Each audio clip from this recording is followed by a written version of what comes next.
Safe 911 sa Bacolod City. Gina-invite ko mo tanata sa media. Our regional director will be coming over here. Pupunta ni sa yaman niya command visit sa ato. At the same time, we invite the local government units to the barangay captains and the barangay tanos, other stakeholders sa Bacolod to the force multiplier, kag iba yung mga estudyante din sa Bacolod. So, ang advisory group natin, mga quad persons ng advisory group natin, ang live coaches natin. So, we do hope, we do expect na upda kami sa media din sa Bacolod to launch the safe NIR dial 911. So, it will be 10 o'clock tomorrow. Then, sundan siya sa karaban sa bilog ng Bacolod City. Isang sari-sari ng mga government agency natin.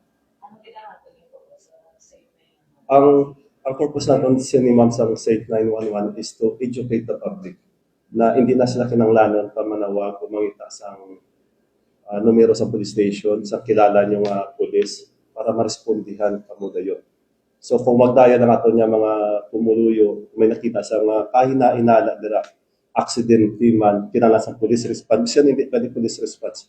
Just call 911. It will be the national headquarters reconnecting you to the direct unit. So hindi na ko mamangita number ni Colonel Ripadumia. Ang sang station commander niya. Kaya trunk line mo sa Japon. Ari diretso na gid. Ang kaayuhan sinisang 911, it is free of charge. You can dial din, bisan wala ka load sa cellphone, sa telepono man. Then once na nagtawag ang 911, i-direct ang station natin, kinanglan na namin sa resibo. But siya pamakotong ka anong response ang imong program, anong resulta sa imong response. So, dasig ang respondi sa atong mga police. Ang ginapa natin diri is, probably we can save more lives. Makadako pa kita sa mga krimen nga gakatabo pa lang, for about pa lang ang matabo ang krimen. Kaya kada segundo, sayang ang oras.